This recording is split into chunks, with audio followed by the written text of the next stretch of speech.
So to begin our custom vanity tray, I just have this tray that I picked up at the thrift store.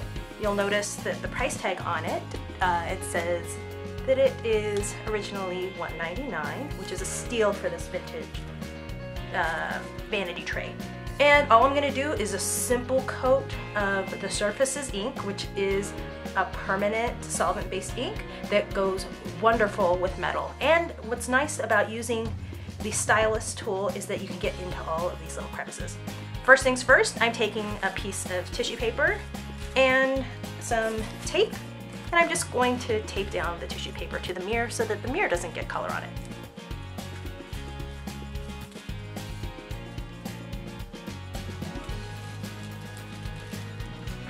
All right, now that I've got this all nice and taped up, I'm going to take just some packaging here, and you can see the different colors of Surfacez ink that I've done before with just some samples of different non-porous surfaces that you can use the Surfacez ink with. And what I'm doing, instead of using the actual ink pad, I'm using the re-inker with the color box stylus. And this works great because I can saturate it as much as I want. Let's put some here. And I can just add some ink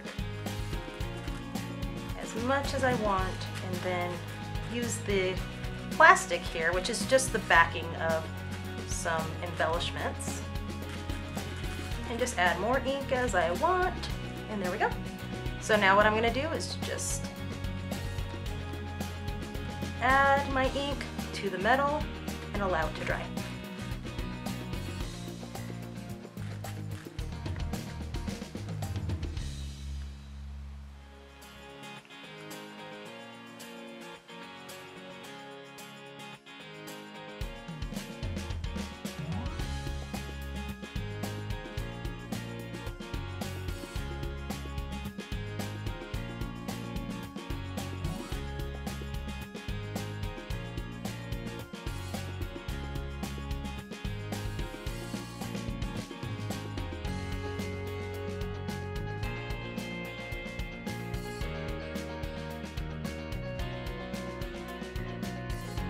Now that I have a full coat on my vanity tray, what I can do is flip it over and do the back side, and also just take a second guess, kind of second look to see if there's any crevices I missed.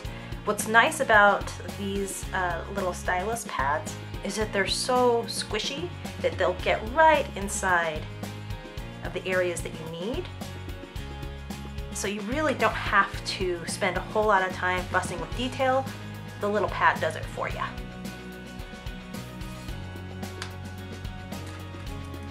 And here it is, your final result of using the Clearsnap Surfacez re-inker with the stylus and your vintage vanity tray. These you can find at flea markets. I found this one at a thrift store. Just keep an eye out. They're actually really simple and easy to find if you just kind of know where to look for. So flea markets, antique stores, or even thrift stores. Like I said, this one cost me $1.99 at my local thrift store. Using the ink, the reason why I like using the Surfacez ink as opposed to other solvent-based inks is because this is just one layer of application. I could add another one if I really wanted it to be super pitch black, and like some areas you can kind of see the gold through. I kind of like that distressed look, but if I wanted that really stark black look, I could easily put another layer on some of those kind of vintagey brushed areas that I have. But the Surfacez, what I like is that when I put another coat on, it doesn't remove the undercoat. It actually dries really quickly and it layers really nicely, as well as if you use it say on different mirror or glass pieces, as opposed to other solvent-based inks, this ink actually really leaves a nice solid coverage rather than kind of a porous or a streaky coverage. So it just works really well. Now let me take the rest of this off. And yeah, so there you can see just the nice, very different from what we had earlier with the gold. Now we have this beautiful kind of more chic looking black. And I'm leaving this covered because the light's hitting it right there. But yeah, you can see I just put a nice quick coat underneath. Super, super simple, and it's a great way to use scrapbook supplies that you may already have in your stash. I hope that you've enjoyed this. If you have, I'd love it if you would subscribe. I have more videos coming of other holiday or handmade ideas for you to share with your family or with friends. So just go ahead and subscribe below, and make sure to click the link attached to this so that you can see the blog post that I have that's associated with this. Thanks again for watching, and I'll see you next time.